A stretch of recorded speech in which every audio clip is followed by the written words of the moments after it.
একটা লম্বা সময়ের পর আবারও সিনেমা দিয়ে পর্দায় ফিরছেন অভিনেতা সিয়াম আহমেদ।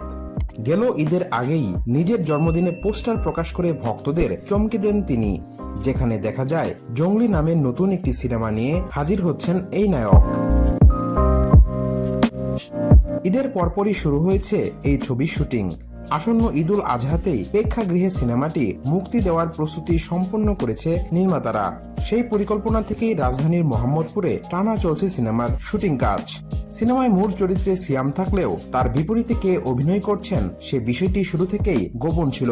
তবে এবার জানা গেল বর্তমান সময়ের ঢালিউডে সবচেয়ে ব্যস্ত নায়িকা শবনম বুবলিকেই দেখা যাবে নায়কের বিপরীতে।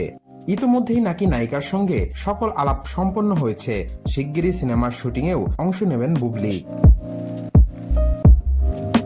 সবকিছু ঠিক থাকলে আগামী ঈদেই প্রেক্ষাগৃহে শাকিব খানের সঙ্গে টেক্কা দিতে হাজির হবেন এই জুটি।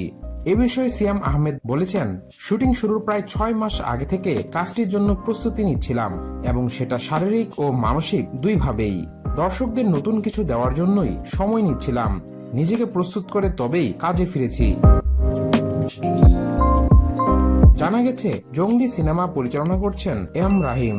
আজাদ খানের গল্পে ছবি চিত্রনাট্য করেছেন যৌথভাবে কলকাতার সুকৃতি সাহা ও মেহেদী হাসান।